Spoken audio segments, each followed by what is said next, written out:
Hello বন্ধুরা, তোমরা সবাই কেমন আছো? তো দেখো আজকে একটা বিশেষ জায়গায় এসেছি। তো বিশেষ জায়গাটা হলো মায়াপুর। তো দেখো ওইটা হচ্ছে মায়াপুরের ইস্কন মন্দির। তোমরা দেখতেই পাচ্ছো ওই যে ওটা হচ্ছে মায়াপুরের ইস্কন মন্দির। আমরা আজকে একটা বিশেষ জায়গায় যাচ্ছি। আজকে মায়াপুরের ইস্কন মন্দিরে ঢুকতে পারবো না। তো দেখো সেই বিশেষ জায়গায় চলে এসেছি, ভগবান শ্রী চৈতন্য মহাপ্রভুর জন্মস্থান। তো দেখো ভিতরে প্রবেশ করেছি। তো ভিতরে প্রবেশ করে দেখি সব মন্দির বন্ধ।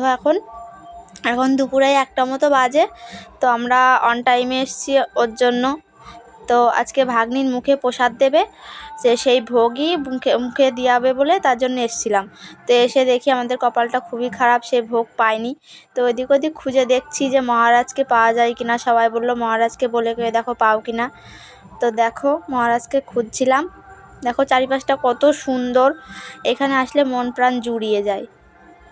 তো দেখো রান্নার এখানে এসে কথাবার্তা বলে একটা ঠাকুমাকে বললাম। তো ঠাকুমা বলল যে হ্যাঁ, আমাদের খাওয়ার জন্য ভোগ রেখেছি, তো তোমরা ওই ভোগ নিয়ে যেতে পারো। তো দেখো আমাদেরকে ওই ভোগ দিচ্ছে, ওই দেখো ঠাকুমা দিচ্ছে। তো বলা কথাতে সেই ঠাকুমা আমাদেরকে ভোগ সব এখন পরিবেশন করে দিচ্ছে, মানে একটা প্লেটে করে তুলে দিচ্ছে। তো এই ভোগের দাম নিয়েছিল 50 টাকা। 1 প্লেটই ছিল, তাই আমাদেরকে এই 1 প্লেটই দিল। আগে আমরা যদি আগে আসতাম তাহলে সবাই মিলে খেতে পারতাম। তো কিছু করার নেই, ওই 1 প্লেটে ছিল। আর এটা হচ্ছে মিষ্টান্ন। এই মিষ্টান্ন প্রসাদ দিয়েই আমার ওই দিদির মেয়ের মুখে প্রসাদ হবে। তো ওই দেখো চলে এসেছি প্রসাদ দেওয়ার জন্য মুখে। তো দেখো কীভাবে তাকাচ্ছে। আর এই দেখো এখনই জেঠির কোলে উঠে গেছে, জেঠি দেবে মুখে প্রসাদ। আর জেঠি বললো মা বাবাকে থাকতে নেই, দেখতে নেই, তাই মা বাবাকে সরে যেতে। তো দেখো এখনই ওর মুখে দেবে মিষ্টান্ন প্রসাদ। দেখো কিভাবে খাই। তো দেখো দেখতেই পারছো তোমরা মুখটা কীরকম করছে। এই 5 মাস বয়স, এই মুখে প্রসাদ খেলো।